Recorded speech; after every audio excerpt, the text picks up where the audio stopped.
We're going to give some March Madness predictions based on predictive probabilities. Okay. I'm going to make some brackets. Give me like the best bets for the first four. Here are the top 5 spread plays with ChatGPT. Prairie View A&M plus 3.5. Okay. St. Louis plus 2.5.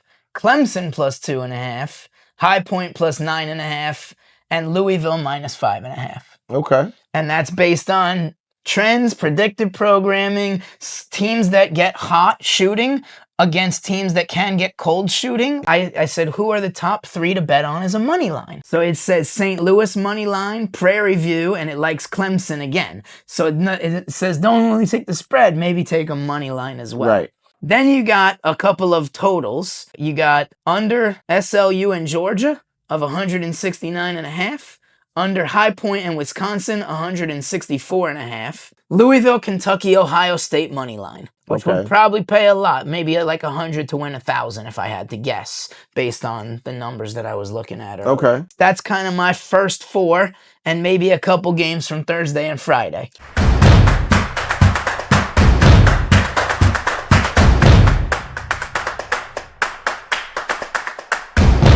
Podcast twins, we are back here in the cave as usual, my big brother, and it is sports time. But before we even say that, tell them. Before we even do that, I want to welcome you to the Podcast Sports News Network. That's what we're having right here today, is the Sports News Network. But in order to execute that news, I need you guys to hit the subscribe button and make sure that you share this with somebody else that might be interested in some of this information that little bro got over here. I'm telling you, it's going to be a great episode. So go ahead and click the subscribe button. Make sure you follow Facebook, TikTok, all of it. And don't forget the Spotify people, because I got new people that's watching, listening, not even truck drivers, just in the car. So, hey, Spotify is going to be good. Make sure you hit subscribe and follow. And now we're back to the Podcast Twins Sports News Desk. Well, I got on a line with my cousin Chat, as you like to call it. That is our relative. And we're going to give some March Madness predictions based on predictive probabilities. Okay. We're going to do some AI stuff later. Okay. But before we do, the reason we have to talk sports is because we did a Sherrone Moore episode back on my deck, smoking cigars, talking about Mr. Moore, Coach Moore. Yes. And, if you don't already know the story, he was fired from the University of Michigan. There was a relationship that was deemed not to be appropriate. Yes. He had a snow bunny on the side that he was waddling in the snow. And I got a meme from my Dr. big Umar brother. was not happy. I got a meme from my brother over here saying that, he was, I think it actually said innocent on the meme. Well. However. Yes.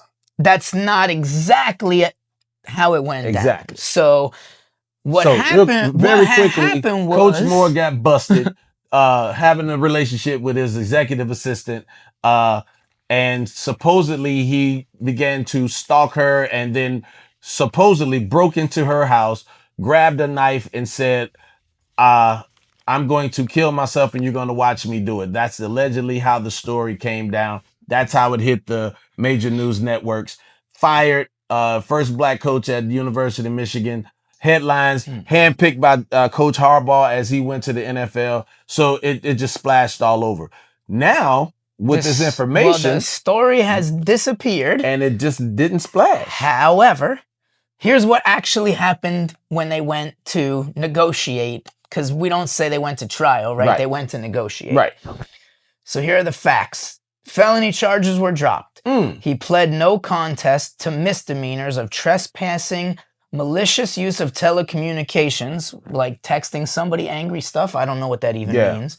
I'm guilty. And the plea deal ended the potential trial for any more serious felony charges. So there was a plea deal. Okay. He was not fully exonerated. However, no felony charges now. Okay. And he pled no contest to misdemeanors, probably for a reduced sentence. It didn't give me the details. Career implications. Will he return to Michigan? Highly unlikely. Nah. Perhaps he can get a job as a coordinator or NFL assistant. Time plus performance can rehabilitate reputation in football culture, which I believe, and the NFL has a bunch of let's say, questionable people playing in it that have, gotten domestic violence issues and drug issues and whatever. So, like, yeah, we believe in second, but that's third, fourth, 50th chances. Players and coaches are different because there's certain talents that you can have as a player that you're willing to overlook for that talent. Okay. As far as the coaching aspect, I think it's going to be a little tougher for him to come back into this, being as though he was just into his first year. Okay. At that level. So, but go ahead. No, and that was basically it. Obviously, it was blown up in the media. Huge. They acknowledged, the initial felony headline spread really farther than the plea deal corrections is what it says. And you know what? We were guilty, right? We immediately saw the headline and said, hey, let's talk about this. Let's delve in. We didn't really know what happened. We didn't know what happened, but I did lean in and just kind of say to the man, look, it's the decisions that we got to make. And again, listen, when you're in a position of power, all of these things just fall into your lap. They start making you feel good. I understand, I get it. I've been in these situations before. So I understand how the power can be stronger than the drug. But you still have to make better decisions, especially when you're trailblazing the way he was. So it's a little bit different. So here's my question then. Did Michigan act too quickly in this case? I think they had to, though. I think they had to because they are a major university out there. And if the way that headline hit the paper, hit the news, with allegedly the things that he said and he was going to do, they had to. But even just on paper, they literally had a no fraternizing clause in all of the employees' contracts. So, and they both blew that. So they both had a willing participation as far as a relationship. So they both crossed the line. So they both should have been terminated immediately. Okay. So on paper. Would it be handled differently? And this will go back to your Bill Belichick argument from the Hall of Fame snubbing, as you articulated it. If Michigan won the national championship this year, do you think it would have been handled differently? 1,000,000%. Yeah. It's a different thing. If it was Belichick that was dabbling in, let's say, as he was still with the Patriots, if it was Belichick dabbling, hey, listen, it's okay. We'll figure it out because you made a mistake. All right. And, but again, he was the low man on the pole. He was the head coach, but he really hadn't had enough success to really, for them to put their entire school's reputation on the line by defending him at all costs. I just don't think he had that much pedigree as of that point. I mean, he won the championship under Harbaugh out there, which is why he got handpicked to be his replacement. And I think he was building a solid program going forward. But yes, I think things would have happened a little bit differently had they won. But look, it's a matter how you pick and choose, see, and even again, to take it to double standards, we always grew up understanding that you had to be twice as good to get half the accolade. So I don't think he had built up enough of that accolade yet for them to jump out the window to defend him.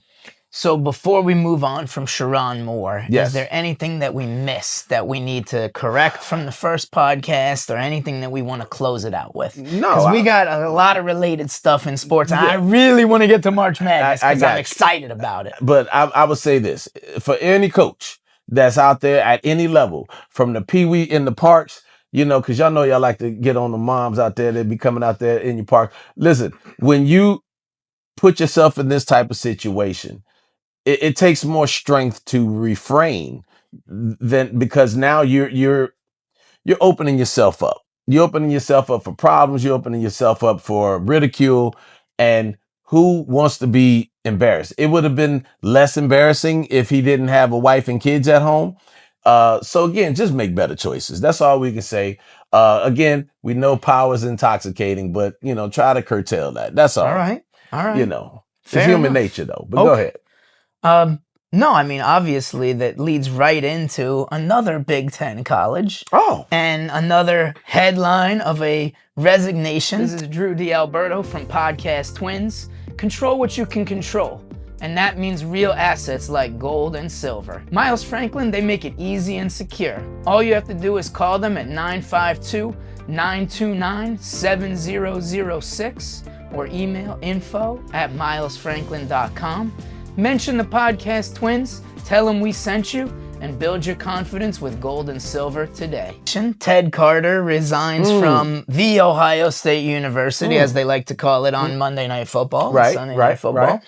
And, they used to be good at football until Indiana decided to take that over, but that's besides the point. All right.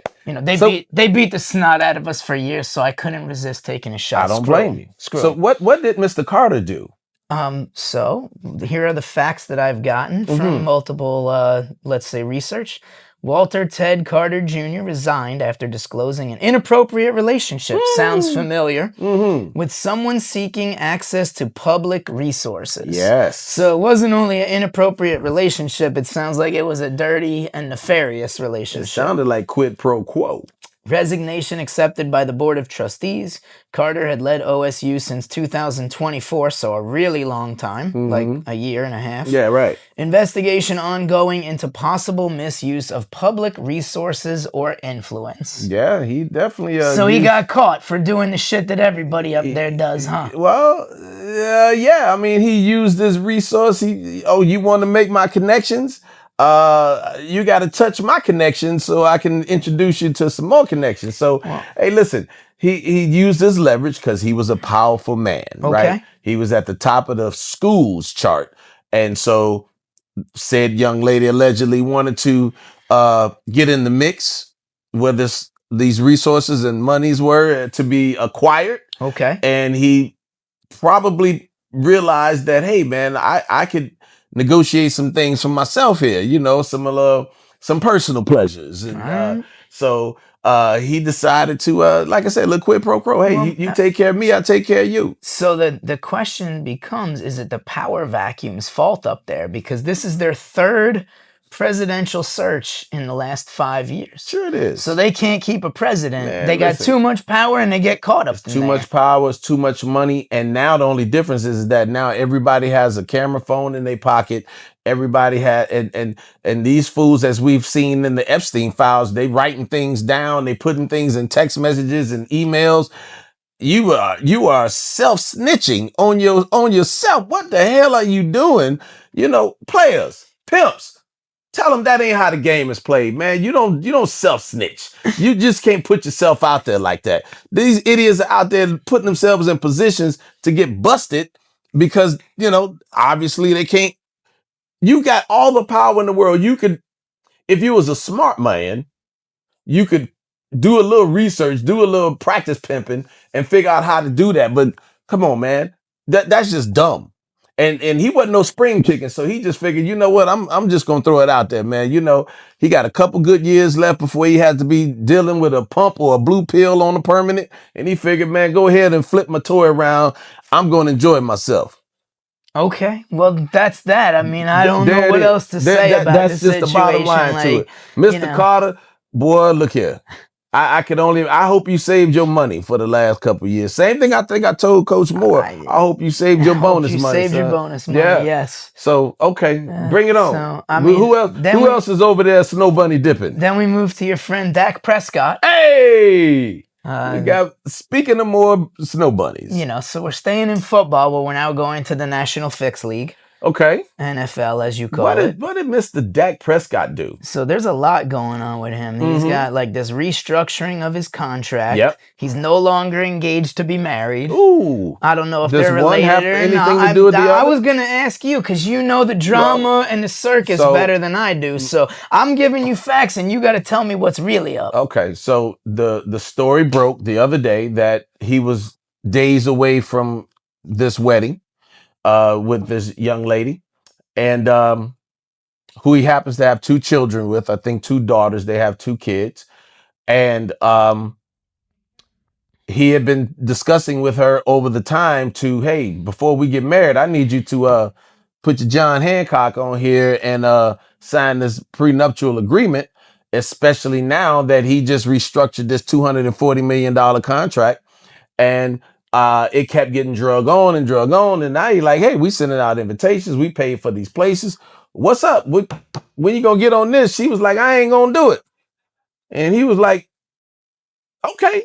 For the first time in his career, he actually read the defense properly and didn't throw an interception. He actually made a great move by completing the right pass at the right time to the guy in the same uniform. Congratulations, quarterback Dak Prescott. Wow, that was your crowning jewel moment. You made a smart move. That's you good. made a great move, man. All right. Boy, he said he read the defense for the first time. For the first time he read the defense, man. What an amazing play right there. As a matter of fact, brother, I respect that. But you know, I'm really proud of you for the first time, man. You was a winner in college, man. You're a regular season superstar. You know, I'm hoping that you make that kind of move one time in your career in the playoffs. And I'm not even a Cowboy fan at all. I just want to see you win. Being as though that you just proved to me that you can win, because that's a win right there. Now, you still got 2 daughters with this lady. Oh boy.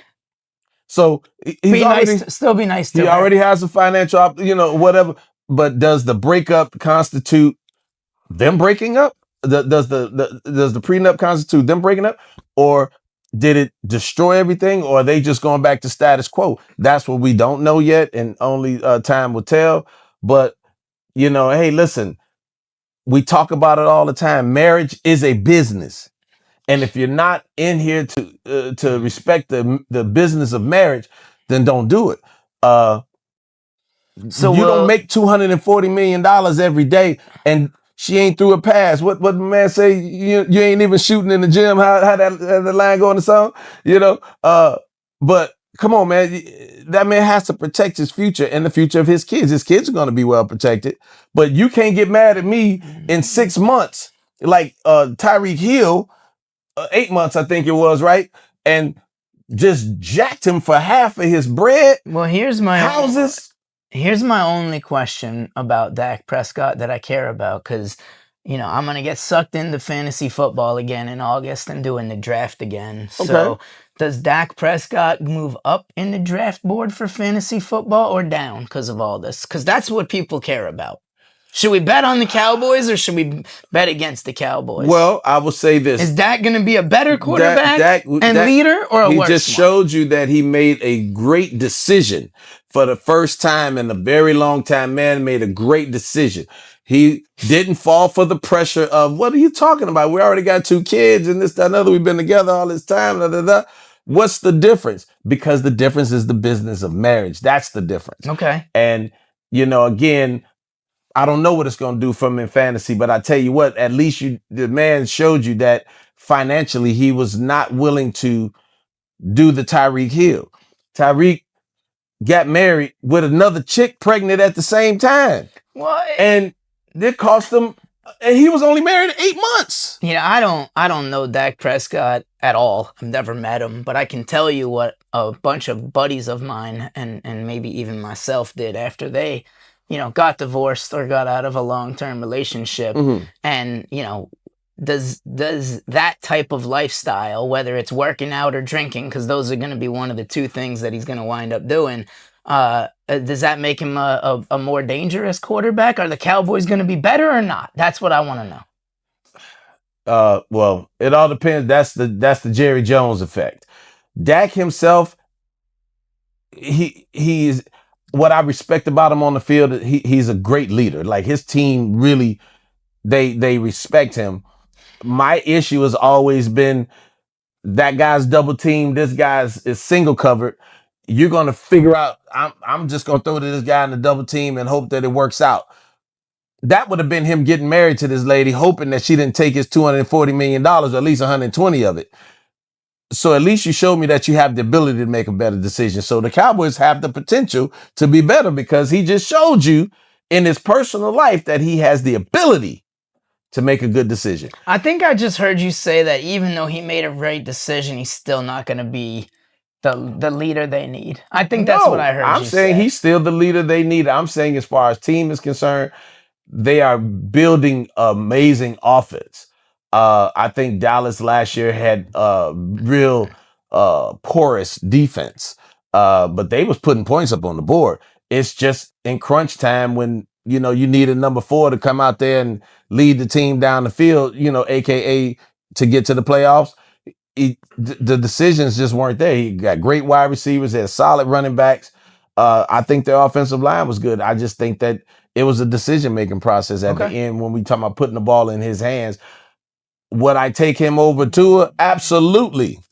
All right. Absolutely. All right. Because he still has the capabilities to. That's what I mean. He's still physically capable, and he's now making smart decisions. You know how to save money. But Tua also has the advantage this year of not being on the worst sports franchise for the last 25 years anymore. I agree. He's not there anymore. So maybe he'll go out and be great. He'll do the Ryan Tannehill. Okay. Go somewhere else and be fantastic. But I think he will. I would take him in fantasy just because he's not on the Dolphins anymore. Yeah, I'm not doing it because he can't throw a simple out route. And so therefore he has no responsibility or definition for me to be a quarterback in the NFL. Out route, Vince doesn't want you on his team. Can't have it. Doesn't want you on his team. No, not at all, man. So Dak, good job on that.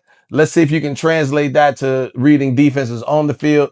Good call off the field. Hey, look, if she signs it, go ahead and marry the chick. You wanted to do it anyway. Y'all got 2 kids. It'll be a great thing, but don't be stupid. Well, I know we buried the lead a little bit, but we're getting to March Madness. You were getting there. And we're going to have a new segment called Drew's Picks. Okay. Where I use predictive programming and AI to predict some games. And you can tell me I'm insane or AI got it wrong. And then we'll bring the receipts. Time will tell. We'll bring the receipts. So I'm 0 for 2 on Super Bowl picks, but I didn't use AI for those. Okay. So we'll see what happens. Copy.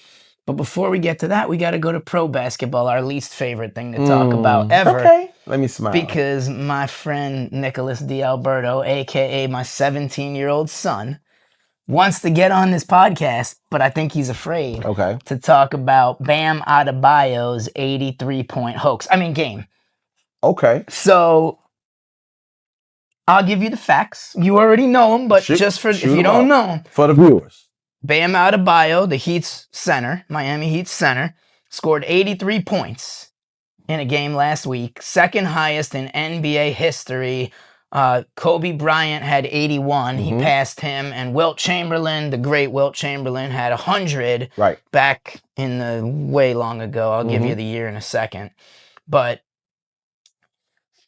he set records for the most free throws made and attempted, and the final score of the game was 150 to 129 against the worst team in the league, I believe, the Washington Wizards. Is that correct? That is correct. They're one of the worst or the worst team in the league. So what do you have his stats for shooting? I'm kind of, let me go through this. Okay. So Wilt Chamberlain, I wanted to know because I didn't know what the final score in Wilt Chamberlain's game was. Okay. So I asked, I said, and he scored 100 points. The Philadelphia Warriors, 169 against Curfton's New York Knicks, 147. It was on March 2nd, 1962. He shot 63 times, made 36, and he had 28 out of 32 free throws. That's huge for Wilt. Kobe Bryant, 81 points. Final score, LA Lakers 122, Toronto Raptors 104. January 22nd, 2006. 55 of the points were in the second half. He went 18 of 20 on free throws and 28 of 46 on field goals. So that's just to give you, here's what actually happened in those games. Because I didn't think they scored 160 points back in Wilt Chamberlain's day. Every now and again. But what they went on to tell me is there was a much faster pace. Yes. So you had more possessions. You were running up and down the floor like the Phoenix Suns in the 90s. That was how every team played, to my knowledge. First time I heard that reference. Usually I hear the Lakers in the 80s, baby. The fast break, Magic Johnson. And then Jason Kidd continued it in Phoenix. Phoenix was good. I used to love the NBA. You know that about me. I did as well. So continue on. In the Kobe era, they called it more of the modern defensive era, considered modern scoring masterpiece. Bam's 83 now sits between Wilt and Kobe, and it sparks a debate about era, pace, context, all the shit that they debate about the GOAT debate really just applies here as well. And what was the other question you just asked me about his stats? What was Bam shooting? What did he? I think I have. What was his shooting from the floor? I think I got it right here. Oh, I just told you that. No, you told me his free throws. Oh, I didn't tell you Bam's. I told you the other guys. Yeah. So where'd it go? Well, as you're looking for that, I'll go ahead and say this. 83 is 83. I don't care if they're the worst NBA team in the league or the best. If you're playing in the NBA, you are an NBA player. You are an NBA team. To score 83 points, it just doesn't happen often, obviously, because it's the first time it's happened in 20 years since Kobe dropped 81. I don't care that it's the worst team. That man shot 36 free throws, and I think he only missed 7, if I'm not mistaken, correct? That in itself is a feat that you just don't do on a regular basis. So kudos to that man. And plus, Bam is the type of dude, he's a point guard in the center's body. This guy, he has major skills. He can pass, he can shoot. They've been asking him over the last 2 to 3 years to take more shots because you're the man. You are the center of this ball club. Mm-hmm. Take more shots. And his game from the elbow, that little mini jumper he got right there, look, he's dangerous. And so I don't call it a hoax. I say that 83 was legit because, again, it happened in the NBA game. It wasn't like the people was just olaying them and letting them go to the basket. He hit his shots. He got fouled a lot. And when you get fouled a lot, they had an opportunity. He could have had an opportunity to go 0 for 34, whatever it was. He hit 36 free throws. Think about it, man. That's a lot. Hell, guys won't even hit 36 in a practice session. It's a lot of free throws. That's a lot of free throws. So the concentration he had shows his skill set, and then scoring the rest of the points from the field. I just think it was absolutely a game so back in the day when you had a player that was hot, it didn't matter if you had a superstar on your team. Fed him every time. Fed that man until he got cold. That's what they did with Bam. They just fed him the ball. And if it ain't broke, don't fix it. And they didn't till he got 83.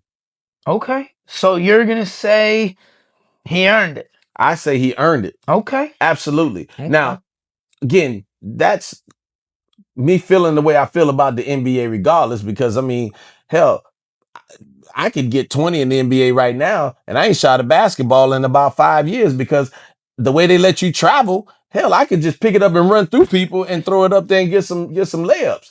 There's no traveling. There's no carrying. There's none of that. So, but the fact is you still got to get the ball, put it between the hoop. And he did that for 83 points. And I say, go Bam, go.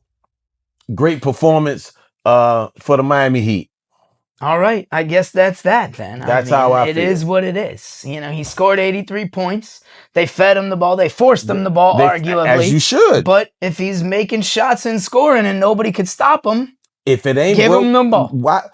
Again, see that, and that's the difference because they don't have a prima donna superstar on the team. So it's not like you got to make sure Jordan gets 30 shots. They just fed the ball where it was hot. But the Bulls would if Pippen was making shots, they would make sure they called plays and got Pippen. Now, Jordan would still get 25. Jordan would still get right. But Pippen would have 24 or 22 but again, instead of 12 or 18. Pippen could have been much hotter because he was one hell of a ball player. Mm-hmm. He could have been that guy. The only difference is... That shot from the elbow, he drained every one of them, it seemed, man. Only thing that everybody has that thing on their career, right? So had he not acted like a little girl, and I know girls that was tougher than that.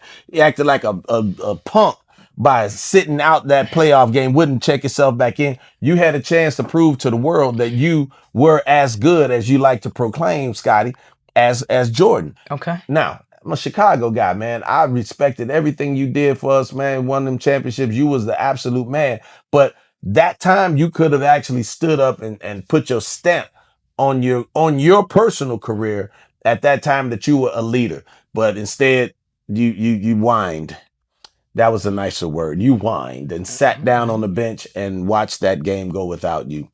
That's something 23 would have never, ever done. And there you have it. All right, I guess we're done with the NBA for today then. Okay. College time. College time. So We're in Drew's wheelhouse this now. is March Madness. This is It is March bracketology. Madness. Yes. This is fill out as many brackets as you can stomach. This is get everybody that you're friends with to put in 20, 30, $50. The squares, buy a square. Well, it's not really a square because you got to pick 63 games or whatever it is. So, or 67 games if you pick the play-in games. So you don't fill out a bracket, Vince? I haven't watched college basketball consistently in about 5 years. So Well, I haven't played. I have also been watching less and less because my Hoosiers are only good at football. Yeah. They didn't even make it That's crazy. to friggin' March Madness. Although So I would they imploded at the end of the season. I would like their back. I would watch that over NBA because they don't travel and carry. Well, you're gonna watch March Madness. Of course, I'm all in now. So, I'm doing a podcast, Twins Pool, $50 an entry. Okay. And people can jump in and pick their picks. That's it. And I don't really follow it this year, to be honest. Mm-hmm. So I said, you know what? Let me let the computer make my picks for me. Oh wow. Okay. So I'm gonna make some brackets with my cousin, as you call him. Mm-hmm. And I also said, you know what? Give me like the best bets for the first four, which is Tuesday, Wednesday, and then Thursday, Friday starts the 16 games a day, and you can watch college basketball from noon until 11 p.m. roughly, 11:30, whatever it is. 11:30. And I know Curfton is going to be on his couch. Oh yeah, because Curfton loves watching every game he can from his couch. I got you. Now, we might be able to break him out and, watch a couple games at a sports bar or something, but if not, Curfton's going to be watching every game. So if he's in the pool, be wary of him because that guy watches a lot of damn sports. Okay. But should I just share what I can? I don't know how much you're going to be able to argue or tell me it's right. I don't have a lot because, again, that's probably the least of my watching at that point is college hoops. Well, basketball, period. I've probably watched more WNBA and college female basketball than I have men on either side. Well, you have to kind of hack into the brain of ChatGPT with the prompts to figure this out. So I put in some basic things that we know about March Madness. Mm-hmm. There's oftentimes upsets. Right. There's oftentimes teams that are playing at or near their home stadium, and those teams tend to win a lot of the time. Yeah. Right? If UCLA is playing in UCLA for the first two rounds, they're maybe making it to the Sweet 16. Okay.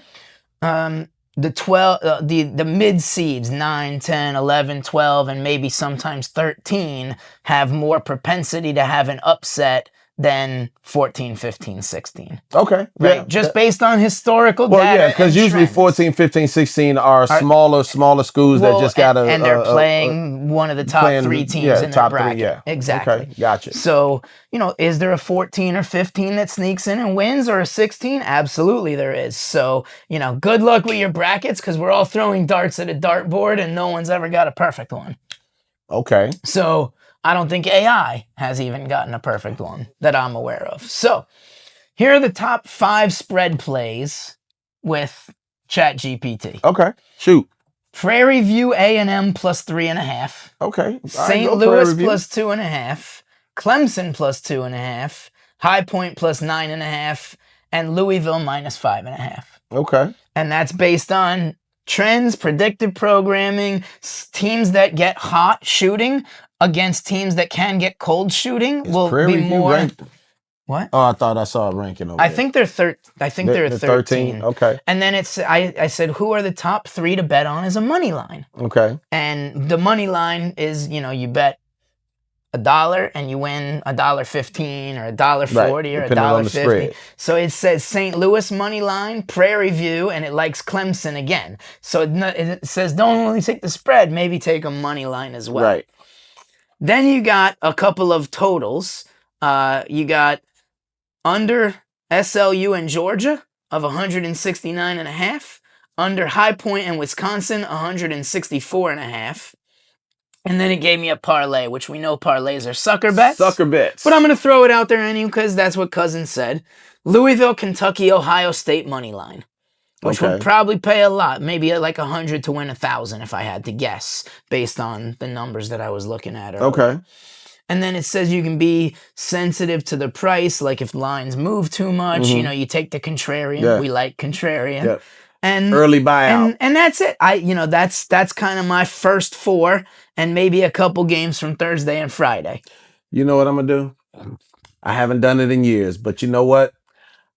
I don't know if I'm gonna throw some money at it, but I'll fill out a bracket just to There you go, Bubba. No, I'm gonna take a handful of darts. That's okay. And I'm gonna build a bracket. And you should. Based on, and again, here's what I love about it, because historically, you know, you just can't say that Duke is Duke no more. The powerhouse schools have changed. NIL money has completely decimated some of the powerhouse programs. I think also what hurt me a couple of years ago is when Miami Hurricanes made it to the Final Four, and all of those guys were freshmen and sophomores, and the coach was like, "Oh man, great, we're gonna bring everybody back." And over the next week, everybody was submitting their name to go into the portal because they was going to get that money elsewhere. And he was like, I can't win like this. And it caused that man to retire. We're going to have man versus machine on brackets this year. Well, I think because I got AI predicting my brackets. I got my darts at a dartboard, and I got the secret weapons. People that know nothing about college basketball. My daughter, my wife. They haven't watched a second of anything. They pick on colors. And they got just as good a chance picking on colors, or the cheerleaders that cheer for, you know, the dance squad, or whatever they system they want to make up. I've used that as me or AI as my hypothesis. Okay. I think it's going to be fun. Look, if nothing else, if you're a sports junkie like us, I haven't watched maybe 2 games of college basketball all season. Bet your bottom dollar I won't miss one going forward, because there's nothing. There's baseball is just about to get started. Spring training wraps up this weekend. So the opening week of the season, you know, it's very hyped in baseball, but college basketball is going to win that week as far as viewers and my viewing ship, especially at night. So I'm not going to miss a game. So I'm going to watch as much as I can. So by the end of this month, I'm going to be able to tell you everything, because who's the good players, who's the bad players, what teams are good and bad. I just haven't watched it in by the end of the week. Yeah, I just haven't had a chance to educate myself. You got to watch 34 games in 4 days, man. You got work to do, bro. I'll probably be close. Is that the right number? It's like 34 games in 4 days. Whatever it is, I'll be close. It's a lot of damn games. I'll be close. It's a lot of damn games. Anyway, yeah, that's where I'm sitting. And that's it. I'm playing it from the betting angle. This is not betting advice. This is not legal advice. No. This is for entertainment purposes only, like my brother always says. Always. But here we are, you know. What's that number? 1-888. 888, admit it. If you have problems, yeah. But I can tell you, if I win, I don't have to call them. If I lose, then I might have to call them. That's how it works, right? Okay, yeah. Because you don't call them after you won. No. You never call. You never have a problem if you win. So, let's wrap it up. So, that's it. We got there's your Coach Moore. GPT bets. We got Coach Moore. Coach Moore, who had and we're doing this because the new results was not splashed across the headlines. So we're trying to be fair and give them just as much notoriety on our show as we did when we was, you know, kind of spanking him a little bit. I mean, he still screwed up. He did, but still screwed up.